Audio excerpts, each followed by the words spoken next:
Livro de Jonas, capítulo 1. A gente vai ler hoje do versículo 1 até o versículo 3. O tema da minha pregação hoje é Deus, o protagonista do livro de Jonas.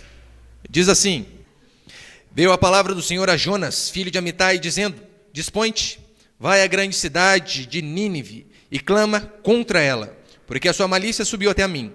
Jonas se dispôs para fugir da presença do Senhor para Tarsis, e tendo descido a Jope, achou um navio que ia para Tarsis. Pagou, pois, a sua passagem e embarcou nele, para ir com eles para Tarsis, para longe da presença do Senhor. Até aí está bom, meus irmãos.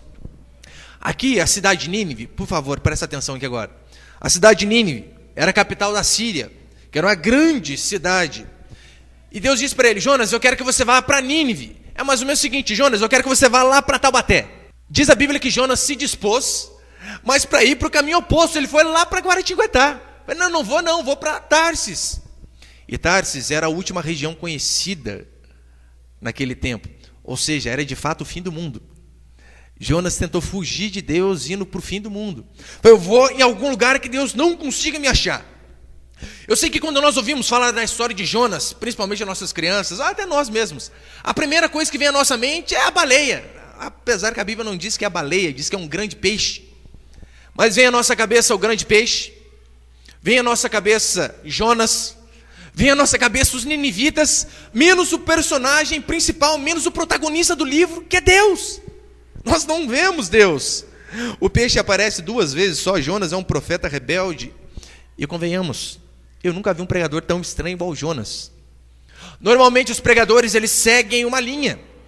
Trabalham para que eles possam ter resultados. E quando eles têm resultados, eles se alegram. É assim que normalmente todo pregador faz. E é assim que ele espera. Jonas fez um caminho errado. Deus manda ele pregar, ele não se prepara, ele não quer ir. Quando vai vomitado por um peixe, prega meia dúzia de palavras, literalmente meia dúzia.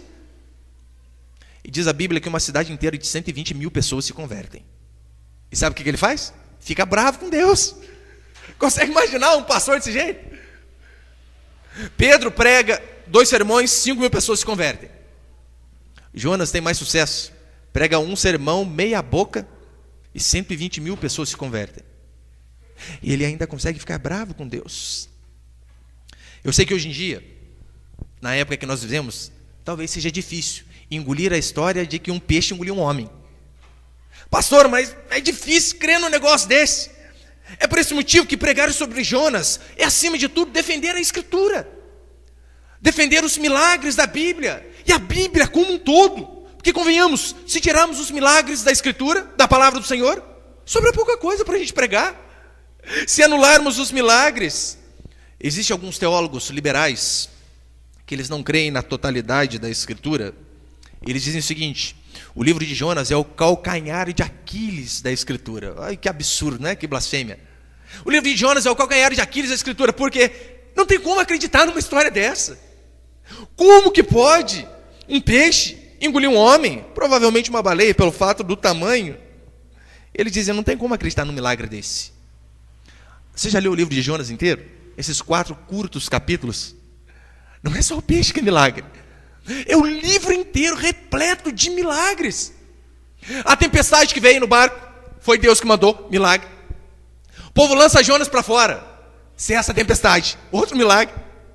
Um peixe engoliu Jonas, milagre. Jonas 3 dias consciente dentro do peixe, milagre. Jonas ser vomitado no lugar que ele tinha que pregar. Meu Deus, isso aqui não é milagre, o que é? Diz a Bíblia que Jonas estava passando por uma insolação, um momento terrível, e Deus faz uma planta que nasce num dia, Jonas fica feliz e a planta morre no outro. Ora, milagre. Mas não só o livro de Jonas, toda a Escritura está repleta de milagres. Pastor, é que é difícil às vezes acreditar nessa história do peixe, não é? Tá bom então. Eu desafio você a dar uma pesquisadinha na internet sobre um homem chamado James Bartley. Ele passou por uma experiência parecida em 1891. Põe a foto ali, por favor. Eu não sei se dá para ver muito porque está meio claro, mas depois, se você quiser, você pode pegar aqui também. James Bartley, ele era um pescador de baleias, e ele era novo, 21 anos, se eu não me engano, na época, estava junto com seus companheiros pescadores, jogando arpões para pescar baleia. E de repente um cachalote, que é uma baleia desse tipo aí, ou seja, essa mesma baleia, foi atingido por um arpão e ficou revoltado e acabou batendo no bote dele. Isso aqui é história verídica, nada de escritura, você pode confirmar depois. Então eles foram lançados ao mar e depois que todos conseguiram se reagrupar, eles viram que estava faltando um, ou seja, James Butler tinha sumido. E eles continuaram na captura desse peixe. E depois de algumas horas conseguiram capturar o peixe, abriram o peixe no porto e viram algo estranho mexendo dentro do peixe. Abriram o estômago do bicho, era o tal do James Bartley que tinha sumido lá dentro da barriga do peixe. Estava desmaiado, é óbvio. Eles reanimaram James Bartley e diz ali os historiadores, aquelas pessoas que foram testemunhas, que quando ele acordou, quando ele recobrou, ele ficou furioso, queria bater em todo mundo, revoltado da vida, porque ele não sabia onde que ele estava. Porque esse peixe, esse mamífero, essa baleia enorme aí, ela consegue ter cerca de 40 graus internos de temperatura nela. E James Bartley, depois ele viveu ainda 18 anos, depois desse episódio, e ele diz que a única coisa que ele lembra antes de perder a consciência era um calor dos infernos. Quente, quente lá dentro. Isso é história. Fato verídico. Ele não ficou consciente dentro do peixe, mas foi engolido e foi solto. Ora, então por que nós não vamos crer no livro de Jonas? Por que não vamos crer que esses milagres que de fato Jonas cita é verdade? Olha para a Escritura, no livro de Jonas nós vemos vários, mas leia a Bíblia toda. É cego que passa a enxergar, e quem enxergava fica cego. É mudo que passa a falar, e quem falava fica mudo. É virgem que tem filho. É sol que para, é mar que abre. Ora, se tirarmos os milagres da Escritura, sobra bem pouca coisa para eu e você pregarmos.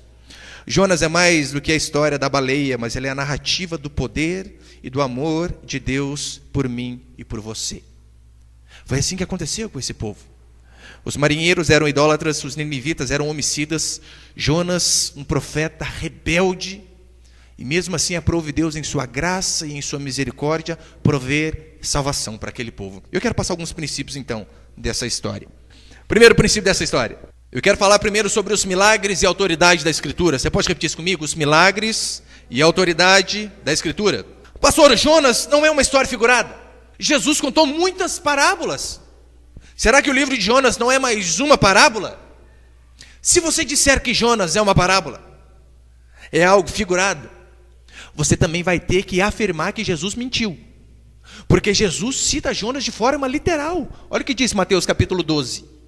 Versículo 40.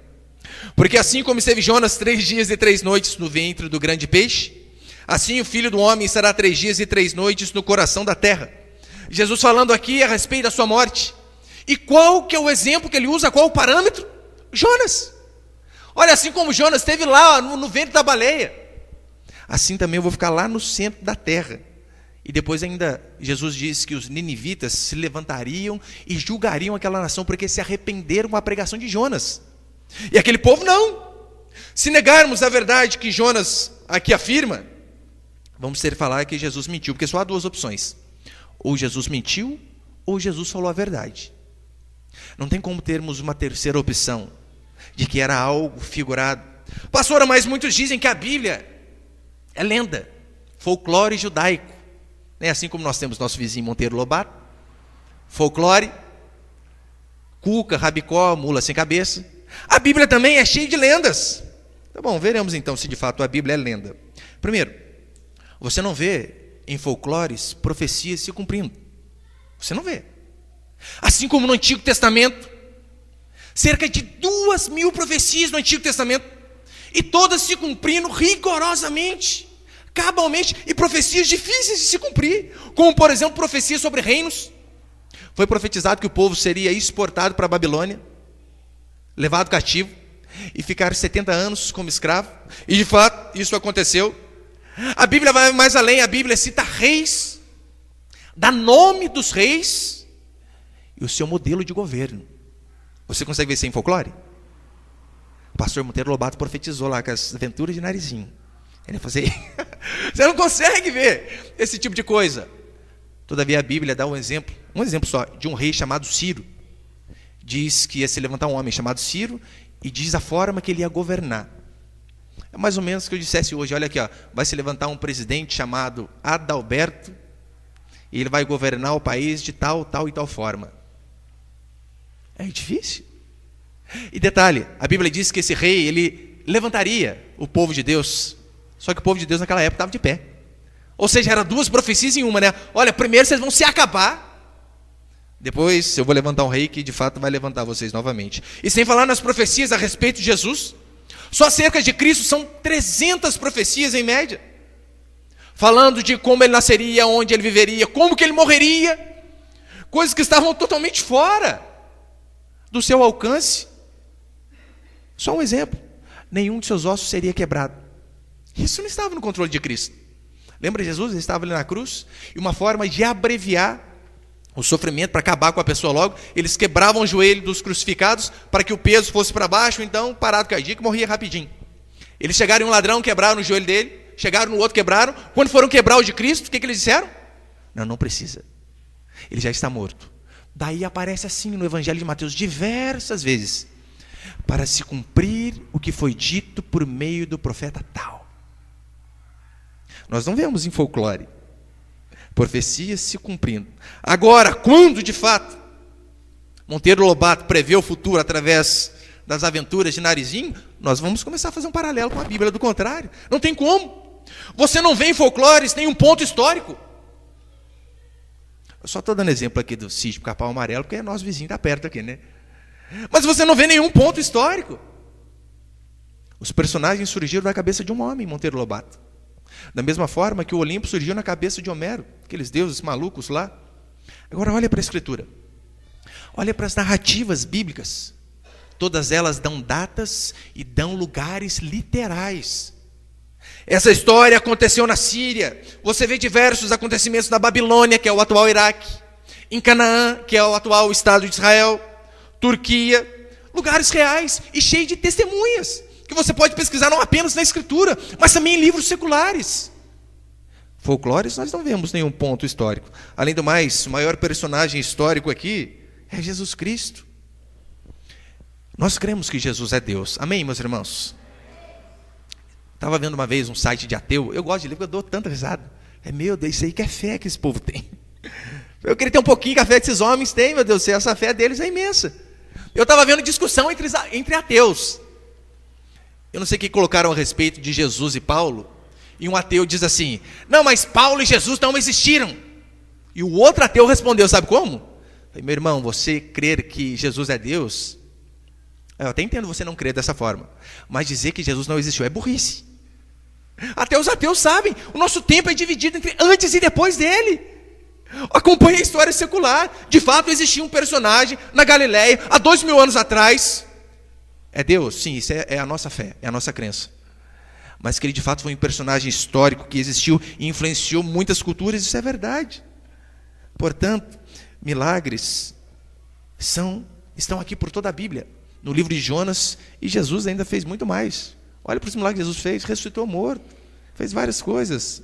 Talvez você diga assim: pastor, mas apenas citar os milagres de Jesus não prova nada. Eu posso citar para você as histórias de Monteiro Lobato. É verdade, citar os milagres não prova nada. Só que, todavia, as lendas e os folclores foram escritos por tinta do seu escritor. A Escritura não. A Escritura foi escrita pelo sangue de testemunhas que de fato viram o carpinteiro morto na sexta e no domingo ressurreto. Pessoas que entregaram a sua vida por conta de uma verdade. Portanto, o dia que alguém morrer pela mula sem cabeça, dizer: pastor, eu vi a mula sem cabeça, eu tenho certeza. O dia que alguém morrer pelo Visconde de Sabugosa, nós podemos começar a comparar a Bíblia com essas fábulas. Pastor, mas pessoas morrem por mentira. É verdade, os muçulmanos são um exemplo clássico. Só que eles morrem por uma mentira que eles acreditam ser verdade. A Escritura não. As pessoas viram, perderam suas famílias, foram degolados, decapitados, serrados ao meio, crucificados, incendiados, para que eles funcionassem de iluminação para as ruas de Roma, por conta de algo que eles viram. Então, se alguém entregar a vida por fábulas, nós começamos a dizer que a Bíblia e os folclores de hoje em dia é a mesma coisa. Além do mais, folclore não muda a vida de ninguém. O máximo pode trazer para você historinha para você contar para o seu filho. Mas você já viu o folclore de fato mudar a vida de alguém? Você já viu um drogado, um ex-viciado, um adúltero, um perdido, um assassino dizer: a minha vida foi transformada quando eu li a história das aventuras de Narizinho? Eu nunca vi, talvez você viu. Respeito se você viu. Eu nunca vi. A minha vida mudou quando eu li os contos de Visconde de Sabugosa. Mas e quanto à Escritura? A Bíblia é muito mais do que um educador moral. É um livro da manifestação do poder de Deus. Eu posso estar aqui para você só exemplos aqui nossos, de pessoas que vieram do mundo arrebentadas e estão sendo transformadas dia a dia. Eu posso estar para você apenas das nossas igrejas, não precisa estar o pessoal de fora, não. Você pesquisar na internet, você vai ver um monte. Mas eu posso estar para você pessoas que eu conheço, que chegaram na igreja, eram traficantes, homicidas, que hoje em dia são excelentes pais, são excelentes maridos. Eu posso estar para você ex-presidiários que hoje em dia são homens e mulheres de Deus, pelo poder da Escritura, ouvindo dia a dia a pregação do Evangelho e sendo transformados. Agora, folclore, você não vê folclore mudar esse tipo de coisa. Então, quando as pessoas disserem para nós assim: olha, pastor, não dá para acreditar que de fato uma baleia, um peixe engoliu um homem. Uma vez perguntaram, né, quantos que a professora chegou para o Joãozinho e disse: Joãozinho, você é crente, né? Eu sou, professora. Você acredita mesmo nessas historinhas que seu pai fica contando para você aí? Que uma baleia engoliu um homem? Porque está na Bíblia? E o Joãozinho falou: professora, se meu pai dissesse que um homem engoliu a baleia porque está na Bíblia, eu ia acreditar da mesma forma. Nós temos que crer. Se que um lambarim engoliu Jonas, meu irmão, vou acreditar, está na Escritura. A Bíblia não mente. É nessa verdade que eu e você temos que depositar a nossa fé. Por causa de Jesus Cristo, nós podemos ter a certeza de que de fato a história de Jonas é verdade. Convenhamos, para quem fez o mundo em 6 dias, o que é colocar um homem dentro do ventre de um peixe por 3? Para quem pegou o infinito, Jesus Cristo, e conseguiu comprimir e colocar dentro do ventre de uma mulher. Ora, não pode colocar um homem dentro do ventre de um peixe? É claro que pode. Segundo princípio dessa história, o juízo e o cuidado de Deus. Nós vemos essas coisas aqui andando junto. Eu sei que alguns dizem o seguinte: olha, o peixe foi um livramento para Jonas. De fato foi um livramento para ele. Mas antes de ser um livramento, foi juízo de Deus sobre ele. Diz a Bíblia aqui no capítulo 2, Jonas no ventre do peixe, ele diz assim: na minha angústia orei. Ou seja, foi juízo de Deus sobre ele, sim. Lembra a história? Diz a Bíblia que a tempestade, o mar se levantando para tudo que é lado, todos os tripulantes ali orando aos seus deuses. O que Jonas fez? Desceu e foi dormir. Desceu, foi tirar um cochilo. A ponto de chegar um tripulante e dizer: acorda, rapaz, vai orar ao seu Deus para ver se ele nos salva. Jonas foi dormir. E então eles tiram sorte para ver o porquê que sobreveio aquela tempestade. E a sorte recai sobre quem? Jonas. Ele é o problema. Eles iam morrer. E mesmo assim Jonas preferiu não orar. Consegue imaginar um profeta desse jeito? Rapaz, se não orar você vai morrer. Que morra. Foi de fato isso aqui que Jonas fez. Que morra eu, mas morra todo mundo também. Não quero saber de orar a Deus coisa nenhuma. Ou seja, o peixe foi em primeiro lugar o sofrimento. Assim como Jesus ficou 3 dias na morte, Jonas viveu um inferno dentro daquele peixe, você pode ter certeza. Uma vez eu ouvi um relato de um detento, dizendo que no presídio tem aquelas solitárias, que você sabe, né? Tem os bandidos e tem os bandidos classe A, né? Que vai para esse lugar. Ou seja, são os tops. E olha o que um homem que vive naquele lugar disse a respeito da solitária. Aquele lugar é um inferno no asilo de loucos. Para uma pessoa que talvez não tenha moralidade alguma, dizer que a solitária consegue ser um inferno no meio do asilo de loucos, você imagina o que foi para Jonas 3 dias no ventre de um peixe. Mas é sempre assim. Solidão, tempestade, inferno são os destinos de quem foge de Deus e tenta se esconder dele. Não tem outro caminho, meu irmão. Talvez o inferno seu vai ser dentro da sua casa se você tentar fugir de Deus. Vai ser no seu serviço, no seu casamento, ou cheio de amigos e dinheiro em volta, mas sempre um inferno. Porque quem foge de Deus é sempre assim. Jonas tentou fugir de Deus indo para o fim do mundo. Se ele tivesse lido o Salmo 139, talvez ele não faria essa loucura, né? Se suba aos céus, lá estás. Se faça minha cama no mais profundo abismo, lá estás também. Se toma as asas da alvorada e me detém nos confins dos mares, ainda lá me haverás de guiar a tua mão. Ou seja, não tem para onde a gente fugir de Deus. Mas Jonas achou que dava. Adão também fez a mesma coisa. E Adão foi mais burro ainda, né? Fugiu de Deus como? Atrás do arbusto. Mas Deus está ali, esconde. Consegue imaginar um negócio desse? Eu fiz aqui no púlpito agora, eu lembrei, né? Teve um dia eu estava numa loja de uma irmã, e a loja da irmã era aqui, e tinha um posto de gasolina do outro lado da rua. Não é que eu estou conversando com a irmã ali, e de repente começou a vazar gasolina de uma Kombi, começou a pegar fogo na parte de baixo da Kombi assim, num posto de gasolina. Sabe o que a irmã falou para mim? Nossa, pastor, vem aqui para trás. Eu falei, nossa, o que vai adiantar? Vai explodir o quarteirão inteiro, meu Deus do céu. Ficar atrás do balcão não vai adiantar nada. Mas você consegue imaginar você se esconder de uma explosão atrás de um balcão? Muitos tentam se esconder atrás de Deus, atrás de um arbusto. Ou talvez muitos se escondem atrás de Deus, sabe onde? Numa religião. No lugar de culto. No lugar que nós chamamos de igreja. O que ele diz? Olha, eu preciso, né? Domingo pelo menos tem que ir. Ele vai ao culto pelo menos uma vez por semana para ser um safado durante a semana toda. Mas está escondido de Deus dentro da igreja, dentro da casa de Deus. Porque ele acha, olha, estou indo, estou contribuindo, então pelo menos posso dar uma derrapadinha de vez em quando, né? Não sou de ferro. Posso ver umas pornografia, dar uma fumadinha, posso beber um pouco, posso trair a esposa, posso ficar com todo mundo, mas eu vou à igreja.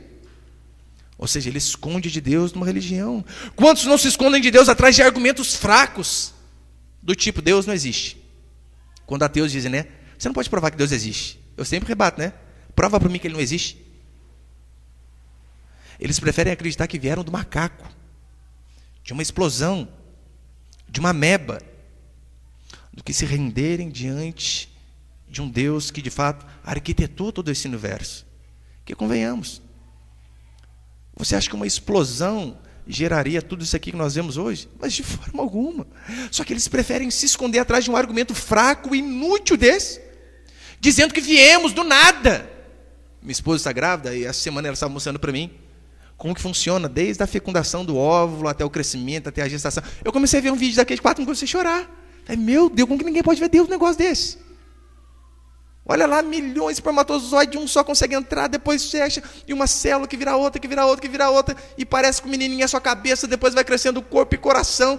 Minha esposa fez agora ultrassom 2 meses, começou a bater o coraçãozinho da criança, comecei a chorar. Ai, meu Deus do céu, mais um. As pessoas dizem, não, isso aí é seleção natural.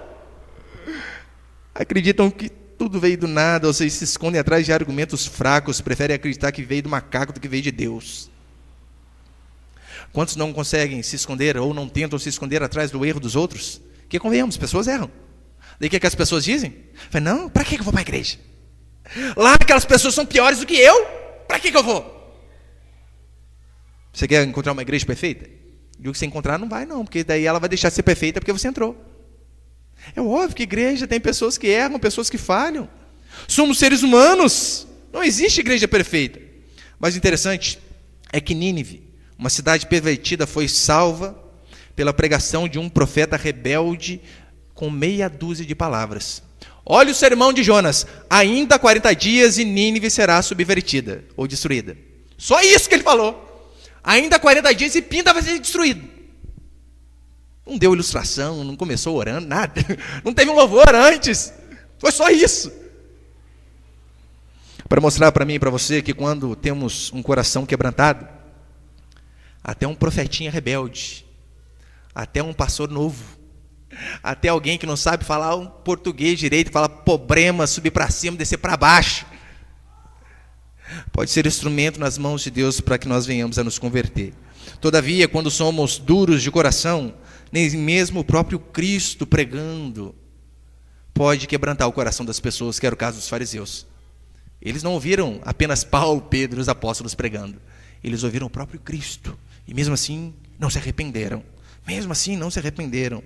Jonas, então, demora para ver o juízo de Deus sobre sua vida. Deus manda a tempestade. Ele não liga. Aí Deus manda um peixe. Para que ele pudesse ver que Deus estava punindo a ele. Que ele estava em desobediência a Deus. Não é mais ou menos por aí que às vezes acontece conosco? Deus às vezes manda lá uma tempestade. Manda um desemprego. Manda uma enfermidade. Manda uma crise conjugal. Manda problemas financeiros. Para que nós venhamos a perceber que de fato estamos fazendo algo errado. Mas daí o fulano não consegue perceber a Deus e não consegue se quebrantar. E continua cada vez mais duro, igual Jonas. Orar para quê? Que morra. Mas não quer ver a situação mudada. Você nunca parou para pensar que talvez o inferno existencial que você viva pode ser por conta de desobediência a Deus? De andar fora daquilo que Deus tem planejado para mim e para você? Porque você talvez tenha vivido longe do Criador? O peixe foi um juízo, isso é verdade.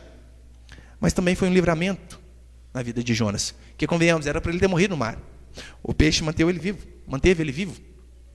Mesma coisa conosco, às vezes uma tribulação, uma angústia, um problema. É para que nós possamos ficar mais um tempo vivos. E possamos então perceber o que temos feito de errado. Jonas, ele não orou mesmo na tempestade. Nem na tempestade quis orar. Mas lá no ventre do peixe, daí sim, clamou a Deus. E a mesma coisa acontece conosco. Jonas, no ventre do peixe, orou a Deus. Às vezes Deus usa algumas tempestades também para nos fazer buscar Ele. Às vezes é no meio da humilhação, você ora a Deus. Às vezes é no meio da crise conjugal, você ora a Deus. É no meio do desemprego, da enfermidade, da traição, do desemprego, da perda, da dor. Essas coisas que nos fazem buscar Deus. E nós, às vezes, não conseguimos perceber a mão de Deus nos conduzindo. Várias vezes eu e você precisaremos passar pela experiência do peixe, porque senão não buscaremos a Deus. Às vezes Deus usa, não estou dizendo que Deus produz o sofrimento de propósito em nós, não, mas Ele usa as burradas que nós fazemos, os próprios sofrimentos que nós causamos em nós, para que Ele possa nos conduzir para os seus caminhos. Nós precisamos, por diversas vezes, ver as nossas forças indo embora, perceber a nossa fraqueza e o nosso pecado, para que daí então nós possamos buscar Deus, assim como Jonas buscou no ventre de um peixe. Olha o que diz 2 Coríntios 1. Porque não queremos, irmãos, que ignoreis a natureza da tribulação que nos sobreveio na Ásia, porquanto foi acima das nossas forças, a ponto de desesperarmos até da própria vida. Paulo estava passando por uma tempestade também. Contudo, já em nós mesmos tivemos a sentença de morte, para que não confiemos em nós, e sim no Deus que ressuscita mortos. Paulo chegou numa tempestade no mar, e ele e os amigos dele disseram o seguinte: vamos morrer, acabou. Você consegue imaginar apóstolo desse jeito? Agora já era, vamos morrer. E Paulo diz o porquê que aconteceu isso. Tivemos a sentença de morte para que não confiemos em nós, e sim no Deus que ressuscita mortos. E terceiro e último princípio, para encerrar, a misericórdia de Deus. Você pode repetir isso comigo? A misericórdia de Deus. Deus de fato é misericordioso, isso não há dúvidas. Jonas também tinha essa certeza. Tanto é que no capítulo 4, versículo 2, ele diz que Deus é tardio em irar-se. Só que Jonas diz isso bravo com Deus, sabe por quê? Ele não queria pregar em Nínive, porque ele sabia, eu vou pregar, aquele povo vai se arrepender, portanto eu vou enrolar para cá. Eu não quero que aquele povo se converta. Porque ele sabia, Deus está irado com eles. Lembra que nós lemos aqui no versículo 2? Versículo 2: Dispõe-te, vai à grande cidade de Nínive e clama contra ela, porque a sua malícia subiu até mim. Era um povo difícil. Só que Jonas sabia, eu não vou pregar para eles, porque tem grande chance de Deus se arrepender do que tinha falado que ia fazer com eles. E eu quero que eles vá para o inferno mesmo. Em outras palavras, era isso que Jonas estava desejando. Ele não queria que Nínive se convertesse, mas ele sabia que Deus era misericordioso. Deuteronômio 5,9 diz assim, que Deus visita a iniquidade dos pais nos filhos até a 3ª e 4ª geração. Ou seja, às vezes é um pai alcoólatra, um pai que não conseguiu deixar uma boa estrutura familiar. Os filhos pagam, os netos pagam, até os bisnetos pagam. Infelizmente sabemos que isso é verdade. Todavia, assim como ele visita a iniquidade dos pais nos filhos até a 3ª e 4ª geração, diz que ele é misericordioso até 1000 gerações. Olha o que a Bíblia diz. Sim, ele é furioso com aqueles que pecam, mas com aqueles que se arrependem.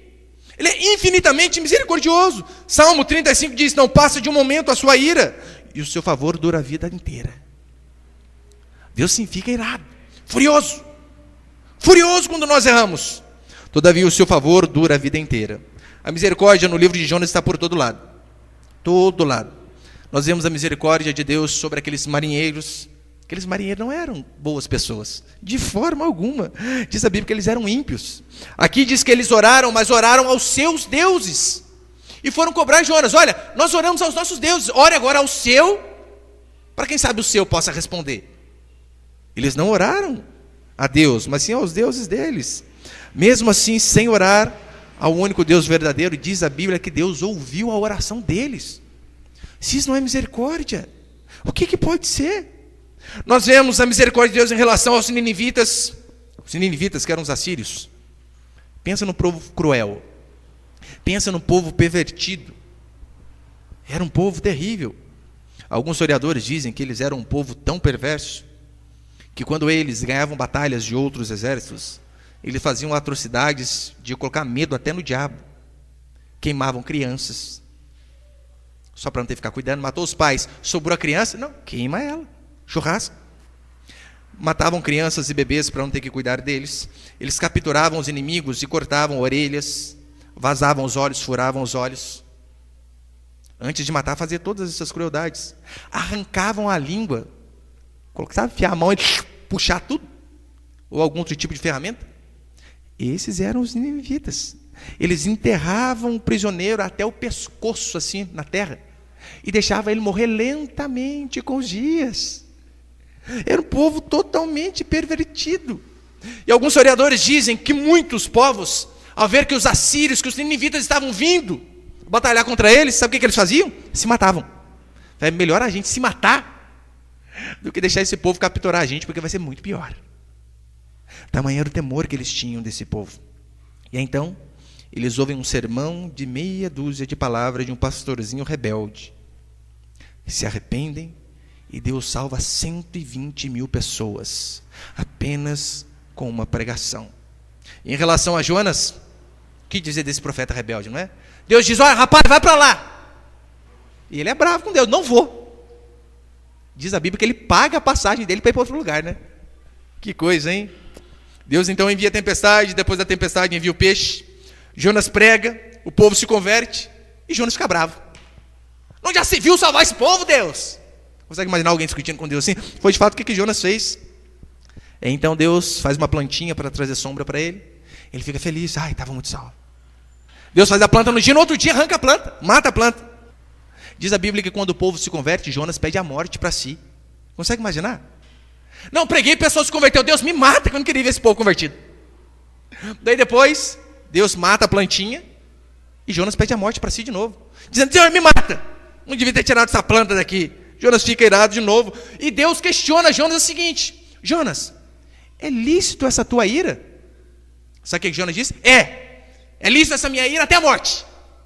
Meu irmão, não era um pastor que estava perguntando para Jonas se era lícito aquilo ali. Não era um pai, era Deus perguntando para ele.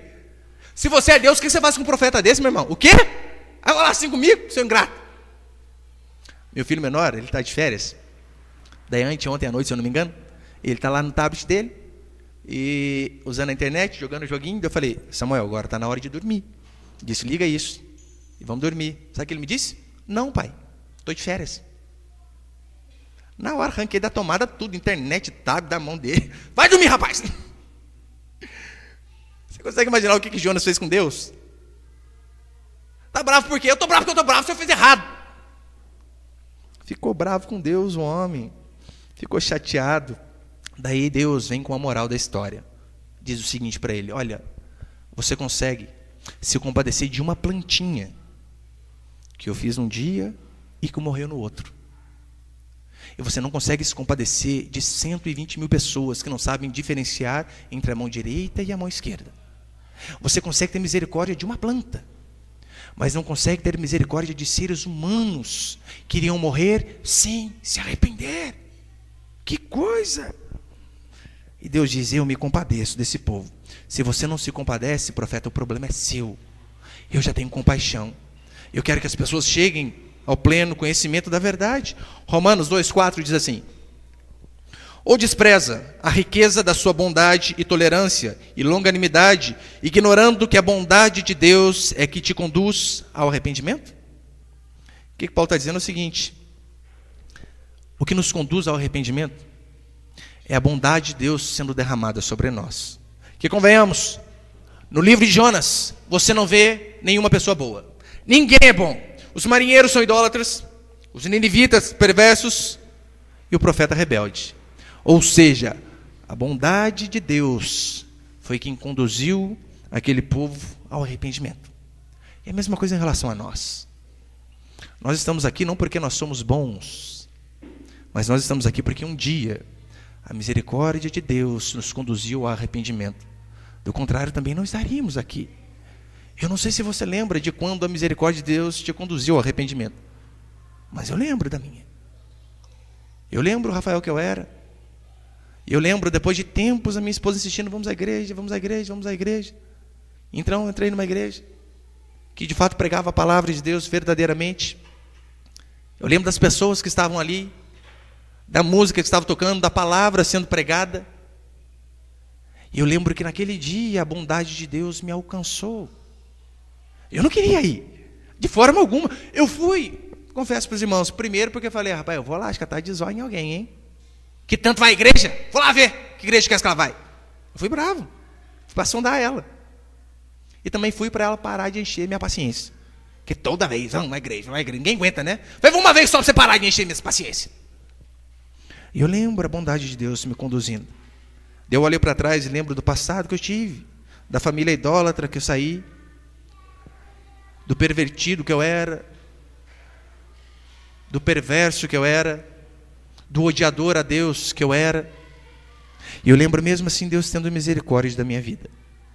No livro de Jonas e na Escritura não existe pessoas buscando a Deus, e sim o contrário. Vemos Deus buscando pessoas.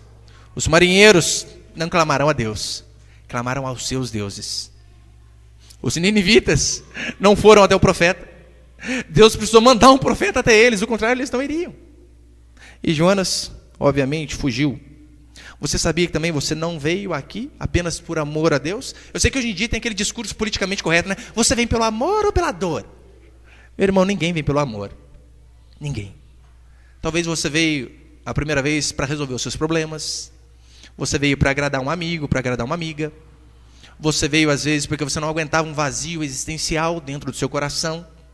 Porque você sabia que, olha, você tem várias coisas, mas essas coisas não preenchem o vazio que você tem no coração.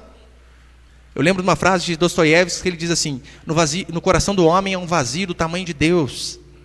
E às vezes você veio, talvez por conta de uma enfermidade, por conta de uma luta, por causa de uma briga na família, mas às vezes você veio igual eu, por conta de um vazio dentro do coração, que parece que você vai buscando preencher a cada dia. Aí o dia que eu conquistar aquele emprego, aí o dia que eu conseguir casar, que eu sair com aquela moça, com aquele rapaz, o dia que eu tiver filho, o dia que eu trocar de carro, o dia que eu ter uma casa com suíte, daí o pau vai quebrar de alegria.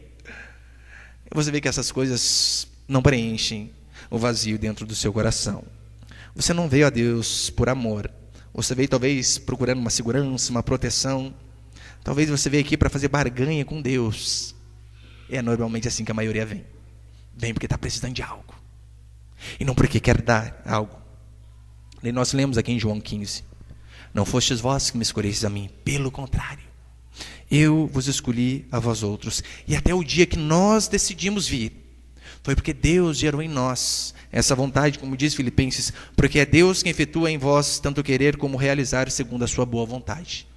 Ou seja, até o fato de você ouvir um amigo, ouvir uma rádio, ouvir um pastor, o convite de alguém para vir, foi porque Deus gerou essa predisposição no seu coração. E aqui nós vemos que todos se convertem. Os marinheiros depois oram, primeiro oram ao seu Deus, depois de fato oram ao Deus verdadeiro. Converte. Nós vemos os ninivitas se convertendo, do maior até o menor. A Bíblia diz que teve um jejum, que o rei apregoou um jejum, que até os animais jejuaram. Nem os animais vão comer aqui agora. Isso é conversão. E o profeta Jonas, tadinho dele. Por que Jonas não conseguiu ver a misericórdia de Deus? É porque Jonas tinha dificuldade em ver o seu próprio pecado. E quando nós temos dificuldade de ver o nosso pecado, nós também teremos dificuldade de ver a misericórdia de Deus. Jonas achava o seguinte, olha, eles não merecem salvação. Nós, Israel, merecemos. Não é isso que às vezes também passa na minha e na sua mente? Nós merecemos coisas boas, e os ímpios? Eles não. Eles estão lá nas suas orgias, bebedices, homicídios, mas nós buscando a Deus. Eu mereço, Senhor. Eles não. Jonas teve dificuldade de ver a sua maldade, e por isso não conseguiu ver a bondade de Deus. Mas eu pergunto para você, Israel merecia de fato o favor de Deus? Não merecia. Não merecia de forma alguma. Olha o que diz Deuteronômio. Deuteronômio 9,6 diz assim: sabe, pois, que não é por causa da tua justiça que o Senhor teu Deus te dá esta boa terra para possuí-la, pois tu és povo de dura cerviz. Olha Deus dizendo aqui para Israel: Israel, sabe qual que é a diferença sua para os ímpios? Nenhuma. Vocês eram tão perdidos quanto eles. Vocês são povo de dura cerviz. Cerviz que vem de cervical, né? É difícil de se dobrar. Não é por causa da tua justiça que o Senhor teu Deus te dá esta boa terra para possuí-la, mas por conta da misericórdia e da graça divina, apenas por isso. Se você tem dúvida, leia a história dos patriarcas, Gênesis, Levítico, Êxodo. Você vai ver, os patriarcas, no meio deles teve adultério, teve até na casa do homem segundo o coração de Deus. Olha, teve incesto, pai tendo relação com filha, que absurdo. Homicídio, trapaças. Jonas, ele se achava um típico judeu, e por conta disso ele tinha aversão aos gentios. Isso era normal. Os judeus, eles rejeitavam tanto os gentios, já estou encerrando, irmãos, eles rejeitavam tanto os gentios, que quando uma mulher judia ajudava uma outra mulher gentia a ter um filho, por exemplo, ela era amaldiçoada 2 vezes. Primeiro porque ajudou um gentil, ajudou um ímpio, e depois porque ajudou a trazer mais um ímpio para o mundo. Era amaldiçoada 2 vezes. Quando um gentil, quando um crente da época se casava com um ímpio, quando um judeu se casava com um ímpio, sabe o que eles faziam? Faziam um funeral simbólico daquela pessoa para mostrar o seguinte: a partir de hoje ela morreu para nós, não é mais da nossa família. Esse era o ódio que eles tinham dos gentios. Quem se acha bom não enxerga a bondade de Deus. Esdras, muito pelo contrário, um profeta, ele diz que ele vê o povo dele, o povo de Deus, sofrendo coisas terríveis, fome, tragédias, homicídios. A fome era tão grande na época de Esdras que mães comiam seu próprio filho, literalmente canibalismo. E Esdras, então, vendo pobreza, mulheres sendo estupradas, crianças mortas, fome, olha o que ele diz: nós temos recebido menos do que merecem as nossas transgressões. Você consegue imaginar? Esdras olha toda aquela desgraça acontecendo e ainda diz: Senhor, é menos do que nós verdadeiramente merecemos, porque se o Senhor de fato nos julgar de forma correta, merecemos coisas muito pior. A pergunta não é então se Deus quer nos abençoar, mas sim se eu e você temos um coração quebrantado o suficiente para nos humilhar diante dele e reconhecer que é ele que nos conduz ao arrependimento, que foi a bondade do Senhor que nos conduziu para o caminho dele. Não tem nada a ver com aquilo que nós fazemos, mas que assim como Deus teve misericórdia daquele povo pervertido, de dura cerviz, daqueles idólatras, daqueles ímpios, assim também aprove a Deus ter misericórdia da minha e da sua vida. E se nós tivermos esse coração e reconhecermos que somos o que somos pela graça de Deus, você pode ter certeza. Daí o que diz o Salmo: bondade e misericórdia nos seguirão todos os dias de nossa vida. Amém, meus irmãos?